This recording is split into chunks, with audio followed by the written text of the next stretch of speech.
Okay, so thank you and welcome to this session. Uh, Thanks, Dr. Rohit, for the introduction. Dr. Rana's presence, I've not met, but sure we will meet. And Dr. Shakshi has invited. She's, as you said, the young professionals group and young faculties organizing this. So again, my sincere thanks for giving the opportunity. Particularly, I understand this is the first session in this industry academia interaction. And this is a good way to know, what we are doing and how we can forge some more relationship. Today, I've chosen the topic as how does deep tech innovation bring value to society? But before I get into that, I must say that, it's a privilege to be part of this IEEE Rajasthan subsections initiative and also IEEE Census Council. I've been also in IEEE Bangalore section Exicom member, and I'm chairing currently the IEEE ComSoc in Bangalore. And we have done almost like 15 workshops this year on various topics of 5G, AI, IoT, and many other topics. So we are very privileged to have this great academic community and industry based out of Bangalore. But today distance is not a problem. However, we have been able to leverage that and build some good programs for the broader community. The other part of the story is, I also happened to visit the IIT Jodhpur this January when Industry Day was there. Professor Shantanu Chaudhary, your director, he invited, and we had a very nice evening dinner and palace. And we did a good presentations and met a lot of industry colleagues and professors. It was a very memorable evening. And in fact, that was the last one before this COVID impact. So I still cherish that moment, and I hope to go back sometime much more physically. But for now, with this introduction, let me get into what we are talking on deep tech innovation and bringing value to society. This is again that industry academia collaboration that we talked about. In that sense, a lot of deep tech development algorithms that you are developing in the academia, what industry brings, shape it up in such a way that these inventions, that these concepts become an innovations, that becomes a product, that becomes a great service, that serves the community and bring a value to society. This is the channel. So we must forge this, what we develop from the academia, and take it through the industry to the final society and consumers. So I will be talking about few technologies. If we go to the next slide.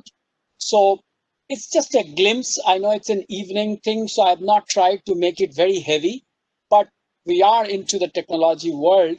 So I'll take some example, tell some stories from Samsung India, and otherwise from experience. So just enjoy, don't make it very heavy for the evening. So first of all, when I joined in Samsung 2011, my first assignment has been on the 5G.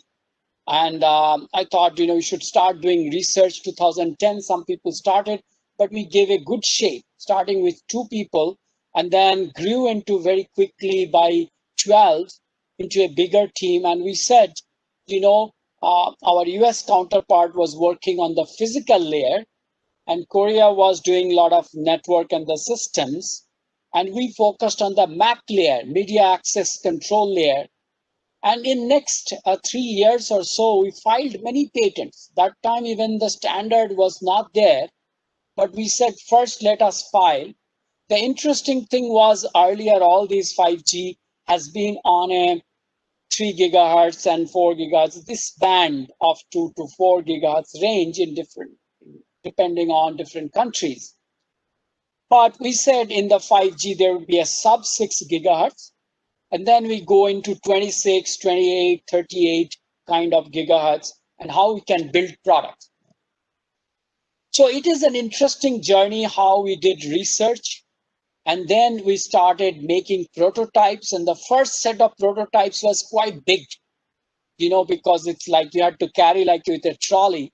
to do even a mobile simulation and FPGAs and other things, because you don't know the form factor yet. You have not defined it. You can't bring it to that form. So we started doing with that level of work and going and started forming into the right shape. Then gradually we said, how do you do the performance evaluations?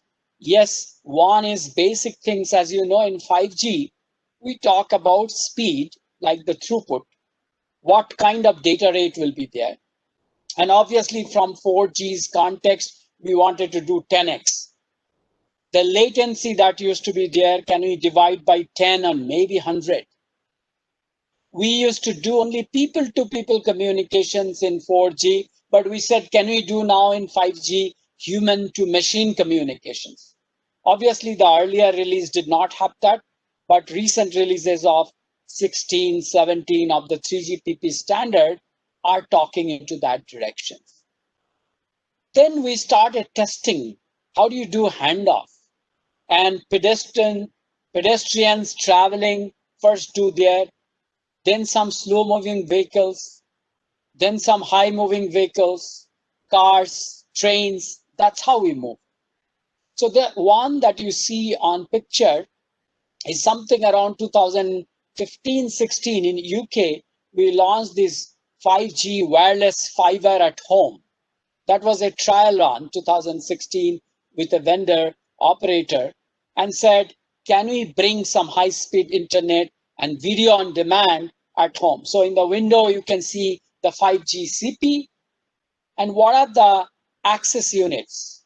Now, the difference when you move to this broadband, you also have not such a large access units, but even on the street lights, you can connect.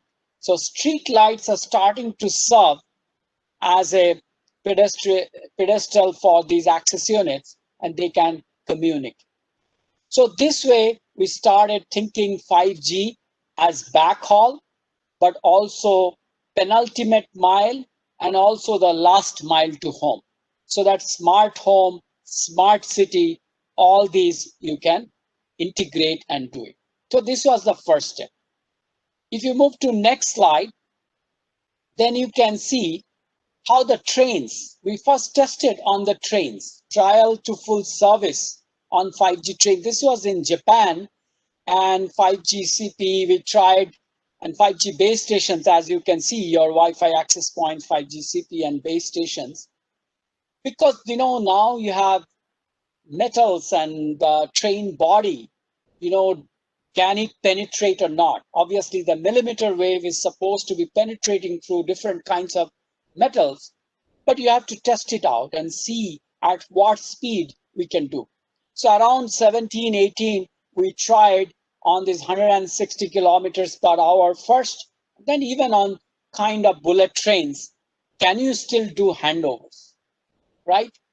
But the other question is, when you deploy it, what are the kind of services that you will get? One side of the story is the technology story. The other side of the story is the services. Because why people would spend money, why operator would invest money, how will they manage to get this revenue from passengers in this case?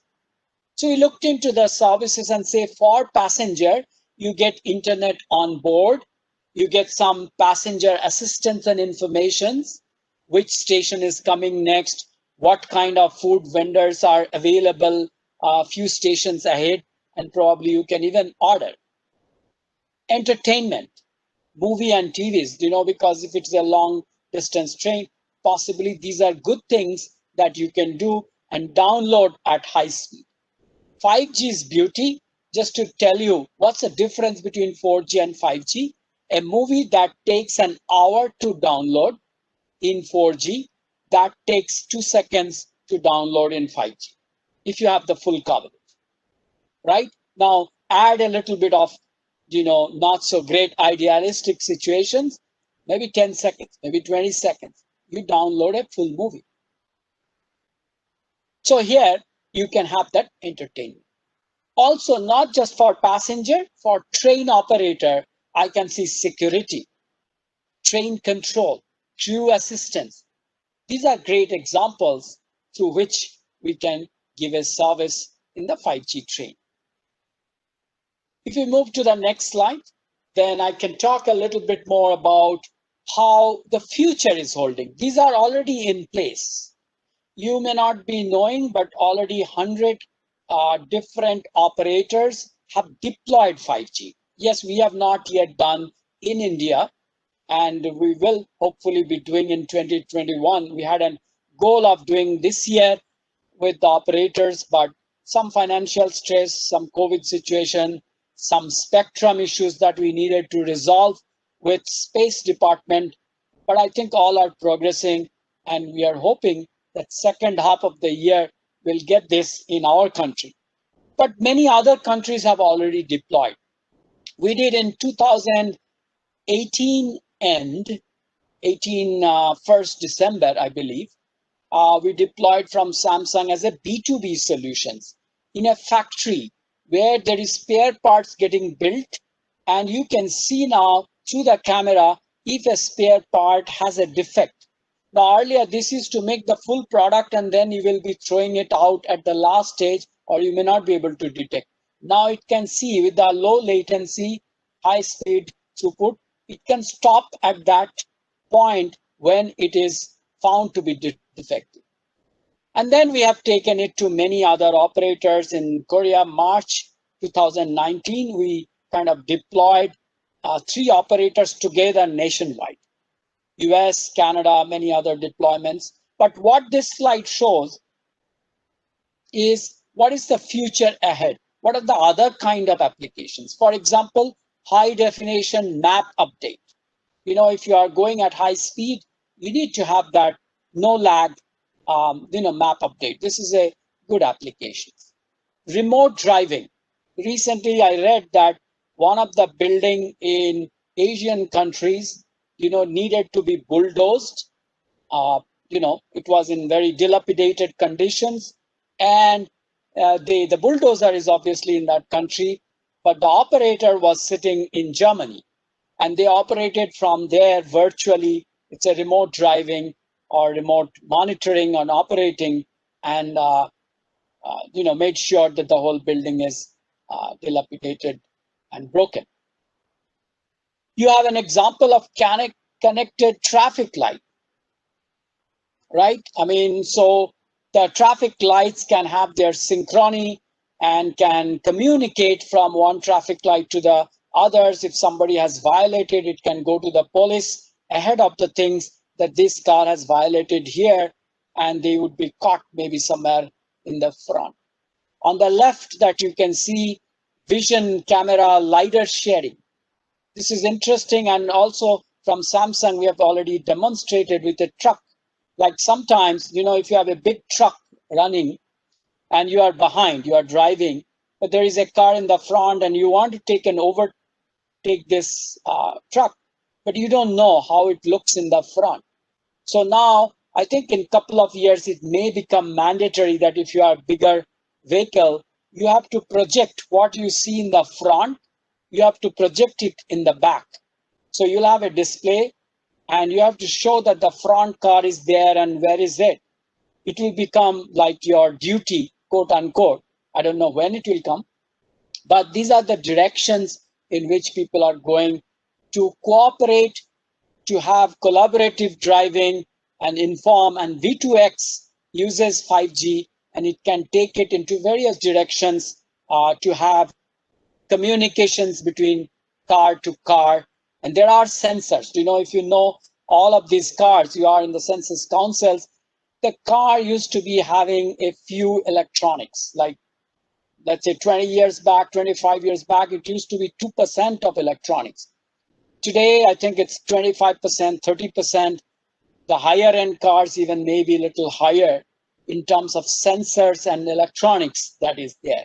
So it's not just going from point A to point B, but enjoying, getting entertained, getting informed, staying connected. These are the directions that we are following. So that's a little story about 5G, how the past we worked, what has been in the present, and how the future looks ahead. If you go to next slide, and you can do one click. Yeah, just stay there. This I wanted to give an example, of how, little cartoon, somebody helped me to get this. On a bed, there is a sleep sensors. And I'm taking some examples of IoT, how it may evolve into future. I'll talk about present also, but this is some examples of that beds, many companies have started doing bed sensors. If your profile is good while sleeping, or when you wake up, can you get the alarm? And if you see the coffee machine, you can connect. And this is where the programming language in IoT language that we are developing, you can write if then else. If this sensor is, kind of released, then you can start the coffee machine. It's simple. So that means the person is awake and you can start the coffee, or you can start the geyser and things like that. This is simple automations that is coming. But also, as you see, the sleep sensor logs the sleep patterns and related data, not just if then else. That's one part of the IoT connections. But the other is sensors are going to be throwing out data that can be analyzed, how nicely you sleep, or what is your pattern, things like that for yourself, for comparing with a bigger community could be useful. How you consume coffee, the logs, the coffee consumption, is it too much, too less, things like that. And does somebody take coffee in the morning or tea in the morning and nothing? These are kind of things. Obviously, in the beginning, lesser data would be available, but over time, you can get more and more such data. And I think society would, at some point, it would look like automatic, like electricity and light. We don't get the wonder today, right? I mean, it was a wonder at some point. So these things will happen more or less automatically at some point and bring the value. If you do one more click, then it shows a little futuristic thing. You are standing with your toothbrush, and toothbrush will also give you a lot of logs of oral health data, brushing pattern, cavity data. By the way, it's not that future. There are brushes available today, toothbrushes that do this, and you can connect them. They are IoT connected toothbrushes. Maybe the mirror part I drew, which is you have in the front as you stand. If you are tired of looking at your own face, then you can do in the social media, email, what do you need to do today? Some reminder, some weather, what dress to wear. It can suggest, and while doing your toothbrushing, you can look into that and then make a plan, that 5 minutes of time, and utilize this for future. Now, these are things that will happen. Some will like it, some will not like it, some will question, but that's their personal preference. But society will still go ahead and do this. Now, keep it here on this slide. Let me also talk a little bit about, in the present IoT context, how things are happening. This is a little bit kind of pictorial view. But today, when you buy, and Samsung obviously works in smart home, right? We do have all these electronic appliances, digital home appliances, and they are connected. In 2014-15, we announced that by 2020, we'll make sure all of our devices are connected. We use a Tizen platform, open source. Samsung contributes quite a lot, but all of our devices at home today, we have SmartThings as a platform, and 150 million plus devices are already connected, including your phone, TVs, a fridge, oven, whatever, washing machines, all of these. Recently, vacuum cleaners, they are connected, and they give a lot of data to be able to analyze, and each one of them have their sensors, their cameras, serve for surveillance. We also include voice assistants in many of the cases. For example, one of the devices that we have launched is called fridge, but it's a smart hub, smart home hub as a fridge. And when you do that, you can actually look into it through the cameras. You can see what's inside, what food is there, if you want to order it, if you want to find a recipe, what you want to cook out of that. Um, on the door, there is display that you could talk through voice. You can see the movie that is running on the TV. You can share the screen on this. Yes, it's an expensive one, but nonetheless, as a technology piece, I'm not here to promote the product, but the point is, what can technology bring? And kitchen is very, very important place. Living room and kitchen are two very important places. So what we decided, even as a company, that yes, phone can be an hub, or we have our Airtel or D-Link, TP-Link, and everybody's home has got some routers and hubs. That's how we connect our PCs and nets. That's great. But also, I think TV as a hub to connect all the devices that are there in home, or in the kitchen, fridge as a hub to connect the devices, at least for the kitchen. It can be a smart kitchen. This is very, very important, and we are progressing quite sophisticated way in this journey. Now, how do you connect the device? Coming back to a little bit of technology side of it, you go to a store and you buy one device. You connect them. Now, if I have to do, lots of laymen would be there, right? Not everybody is tech savvy to that extent that they can configure and connect all these devices. And also it consumes time, even if you know. So you want to buy, open the box, connect it to your Wi-Fi. That's the most that you want to do. And it should connect and figure it out, communicate between the two devices, and take it to the cloud. So you should have all the device plugins and everything, and it should connect to the cloud of smart things so that you are one of the devices. Many others have joined that cloud as an asset, as a home asset, part of that IoT stream. Now you could also join and stay connected, right? So in that journey, we have given three ways that people can do. One, you can connect, your device can connect to the cloud directly. You can have an hub like Family Hub, the fridge that I talked about, or your TV as an hub. You can connect a small device to the hub, and hub is connected to the cloud. Or, some devices are connected in this cloud and some devices are connected in another cloud. And these two clouds could talk to each other. And you can get a bigger cloud space of all the devices, and that gives a good solution. Now, how do you do this? When you do this, you need to follow some standard. And we have Open Connectivity Foundation as a standard. There are 450 plus companies are members globally who follows this standard. And I have opened an India chapter. I'm chairing that. And NASSCOM is the secretariat. We have about 60 people, 60 companies that are member in India. And last year, I worked hard to make this, including this year, to make it part of India standard. So it has been recently announced that this OCF will be India standard for smart home, smart building, and for smart city, CDOT, TSDSI, Telecom Engineering Center, they have worked, they have standardized 1M2M. So 1M2M is national standard connecting to OCF, which will give you this smart home and smart building kind of connections. So that's a journey of IoT I wanted to explain a little bit.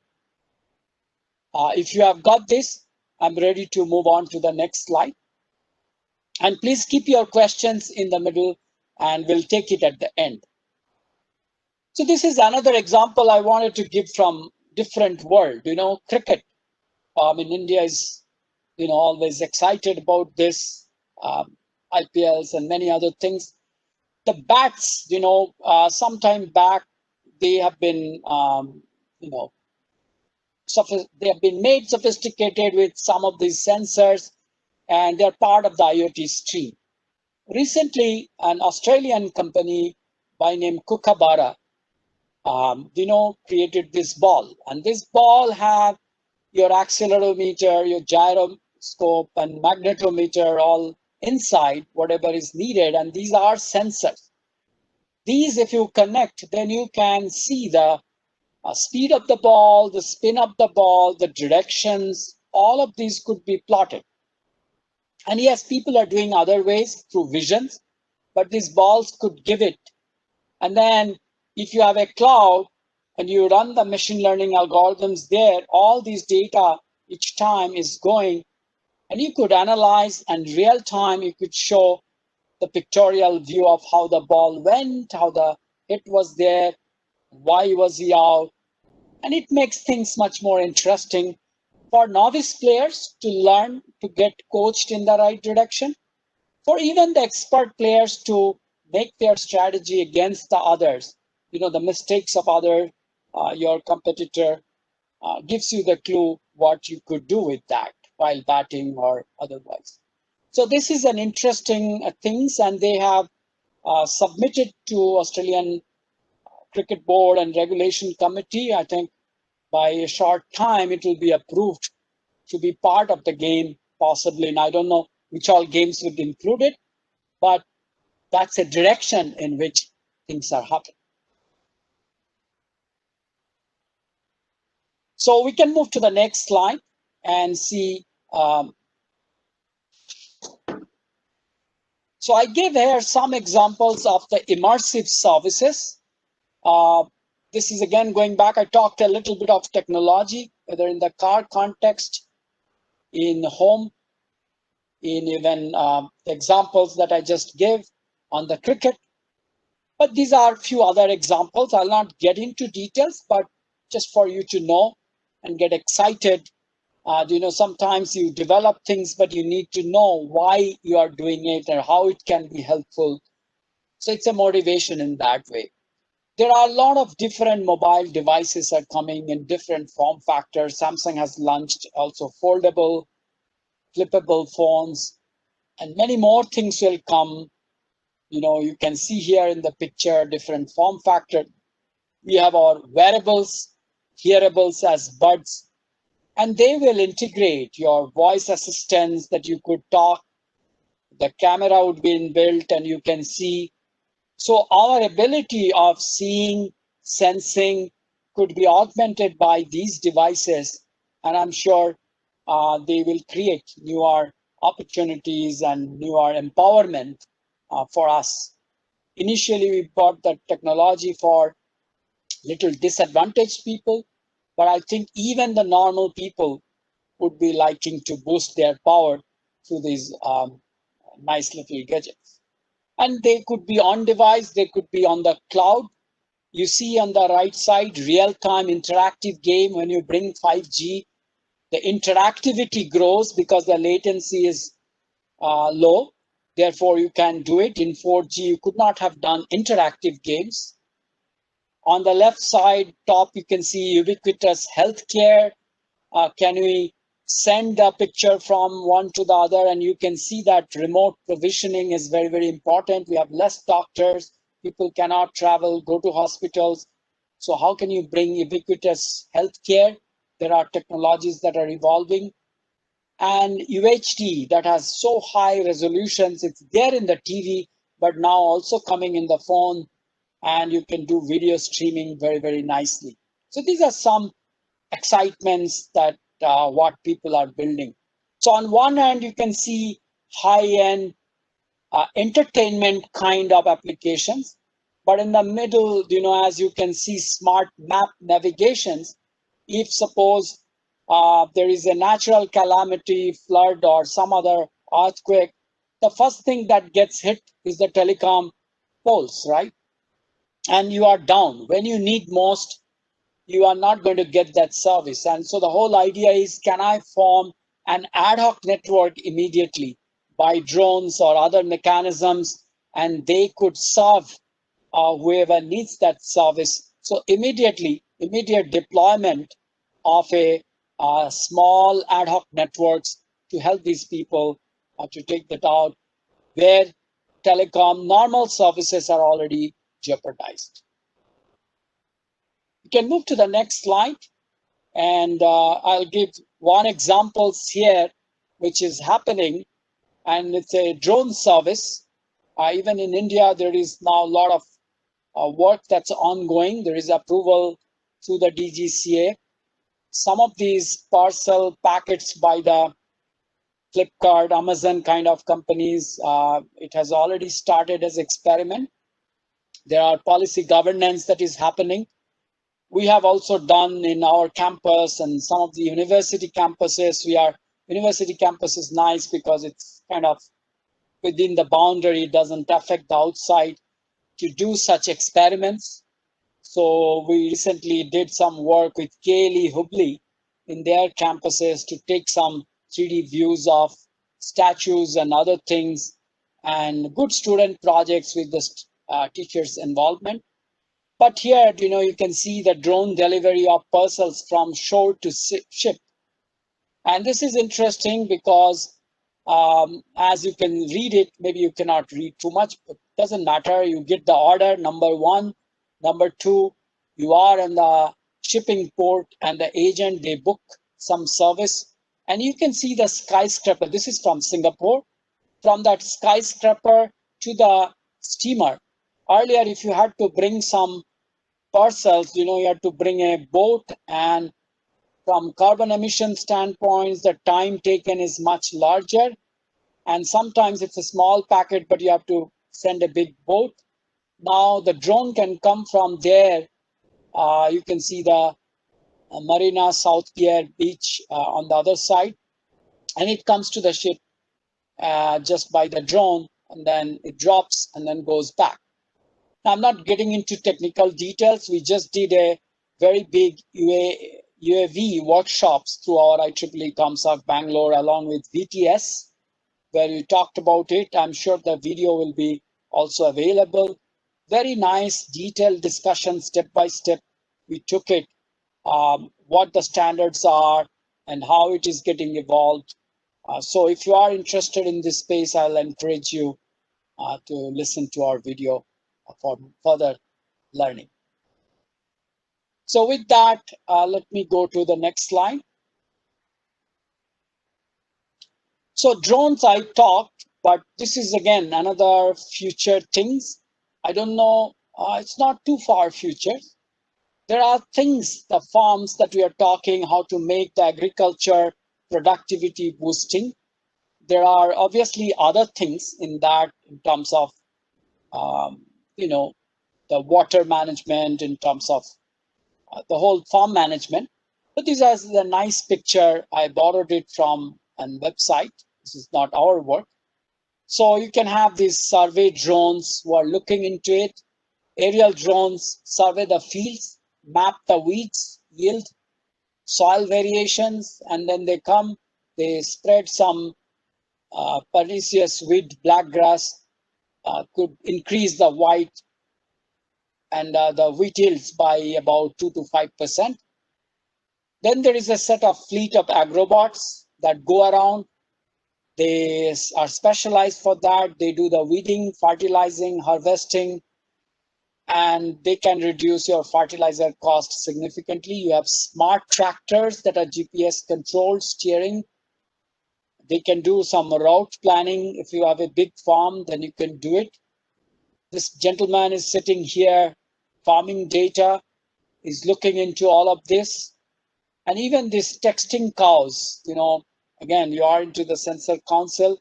There are sensors that are attached to this livestock, allowing monitoring of these animal health and well-being.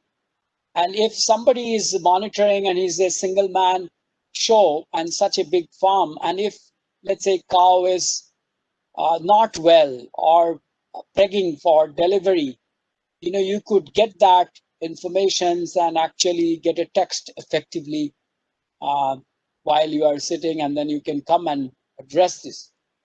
So these are not very far off, maybe not to this extent, but I think people will deploy to the extent possible and increase their productivity and make it interesting, not just human to human communications, but human to machine communications, as you can see, or human to animal communications with these texting cows. This is again kind of directions in which things are moving. So what I wanted to do is through last 40 minutes or so, I've given you some examples from your smart home, your 5G deployment, IoT, some of these examples from cricket ball, immersive services, drone services, future farms, and everything, Internet of everything will take it to even underwater or sky, space. I think, over time, it will be embedded. So my personal mission vision is also about connected, world and how we communicate at every layer. We didn't touch today about those layers, how the communication happens, how the data management happens, but they are all integral part of it. I wanted to highlight the technology that comes and innovation that happens, how they are linked to these different verticals. When I said, yeah, benefits of society, this is benefits of society. This is an application because technology just sitting somewhere doing it, not adding value either in productivity or in consumer experience may not be very much appreciated, or you may not be able to earn revenue, and world may not accept those products and solutions in a big way. So this was this part of the story. And in next 5, 7, 10 minutes, I would touch upon two other slides with one theme, and then I'll open the floor for questions. So if you move to the next slide. Yes. So two dimensions I wanted to highlight. One is, this social responsibility we all have, and I'm very passionate about this. Deep tech for social good. I mean, one is the connected world, and deep tech being used for social good. We have personally, I've done, and companies doing, and we have the CSR budget. But one of the things we do is to utilize our own product solutions and magnify the effect in society. So we did some integrated iris tablet through which we went into Aadhaar compliant, all kinds of citizen services. I built a tablet that we opened it up with the SDK, and 125 startups joined force, and they built various applications from attendance to crop management to vendor management to street hawkers management. Where do they stand? It was very interesting to see that product that lasted for 5 years and get a good service. We have done some another platform on microfinance, but what you see here is just recently on World Sight Day, 8th of October is World Sight Day, and this was one of our passionate project that we did, that how can we prevent the blindness or screen early detections, because there are some disease that even if you detect, you may not be able to do much, or you may not have a mechanism to detect so early. But there are things which you can detect, and if you can detect early, you can prevent, and that's a big benefit. And if it is affecting a lot of people, then it's even more important to spend the energy. So I did this project along with Dr. Vijay. His photo you can see is a medical doctor and engineering doctor. And we built a solution we just launched recently, and we are tying up on 12th December. We are announcing big way globally to also in other countries, but we are launching in India with one particular eye care center. But just prior to that, we recently had this webinar from, as you can see, LV Prasad Eye Institute, Dr. Santosh Gopi Krishna from Narayan Netralaya, Professor Jayanti Sivasamy. She does the retinal imaging activity in IIIT Hyderabad. She's Dean of Academics. And also my Korean team that is there, part of my whole responsibility. So we brought everybody up and we built this product, and I'm quite passionate therefore I could not resist also not to mention today. If you are interested, you can also join the 12th of December webinar. I can share with that. So that's on the social responsibility part that deep tech can help, and you can bring good values. The last part I wanted to highlight, if we move to the next slide, this is more for you and nothing to do with what I presented, but it doesn't gel well in that flow. But I still wanted to take this opportunity because it is an IEEE sections and it is a difficult time for students, young researchers. What is the directions? What should we be doing if we want to be employable, if you want to be doing into entrepreneur journey? So I picked it up. This is a book that we published. I'm also involved in the CGR, but this book is by other people that did the corporate employability skills. And this is a list of top 10 employability skills. And if you look into that, I'm not sure if you can read, even I cannot read from there. So maybe I need to look into my slides. But yeah, we can see that number one, which is a bit more on how to use initiative and being self-motivated. So this is very, very important that we support each other, but you have to be a little bit self-motivated, find ways, be an initiative taker, have some courage. You know, if you are introvert is fine, but if you just stay there and not take a steps forward, world would not know, right, what you want to achieve. So I think this is a very important employability skill. Then you have the organizational skills. Many of you organize different things, so maybe you have it. Third one, I would like to focus, and this is where I see challenge when people come from universities coming to industry. I think they struggle with this. And I think you need to 3 and 4, you need to build your skill. If you are a student or you are planning to come to industry, irrespective of whichever industry, working under pressure and to deadlines and ability to learn, adapt. Many people expect young people these days that company will adapt to themselves, to them. Sometimes, yeah, company also or managers will do and should do. But many a times you being the freshman, the expectation is first you get adapted to the system that is running before you can make changes into us. So I would highlight this.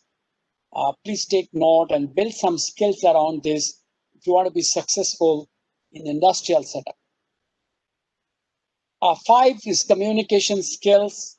Yeah, don't be lone contributor, have interpersonal skills. Do the teamwork. 5 and 6 go together. 7, negotiation skills may not be immediately needed. As you grow, you can pick it up in industry. 8, better learn it to some extent. Valuing diversity, differences, workplace. This is becoming a very big factor, whether it is gender way, whether it is another way, any bias in the system.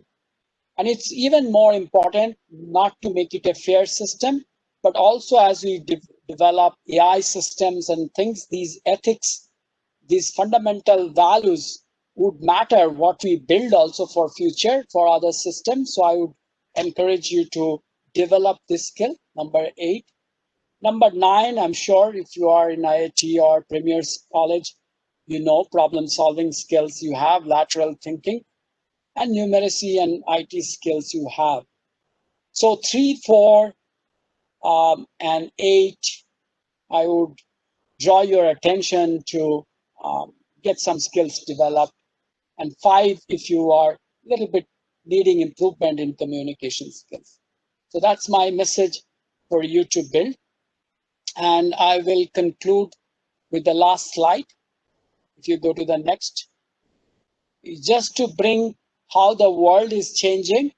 And this is from World Health Organization's, some of the data that I showed, but this is from World Economic Forum and Future of Jobs report. So they do that study and they have 2030, and I've done a lot of studies in that.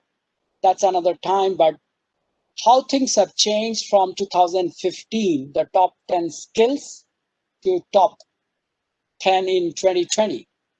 And if you look into that, the complex problem solving has stayed in the top, but some of the other things that was valuable, coordinating with others, or number 6, quality control, or number 9, active listening, that was there in 2015 and not so dominant in 2020. Maybe it is assumed that you have built, or there are other skills that have taken precedence. And so if you focus on 2020, you can see the complex problem solving, critical thinking, creativity, emotional intelligence, number 6. These are coming up. Even 10 is a new one, cognitive flexibility. Yeah, it will take some time to explain that fully, but I think you should take note of these. This will again give you directions what you need to develop. And when you join the workforce, if you are in the first, second year, it will take a couple of more years. By then, things may change further, but I think the top few would still play an important role. So please take note of my previous slide and this slide. And if you want to make an roadmap for yourself on skill development beyond technical, these are soft skills. These are essentials to survive, to grow well. So please take note and make some roadmaps and have discussion with your mentors and professors to take it forward. With that, I'll come to the last slide to say thank you very much. It has been a pleasure for me to address you. I wish it could be more interactive, but now I'll open the floor with your consent. And if you have questions, I'm ready to respond to that, or even comments. Thank you very much.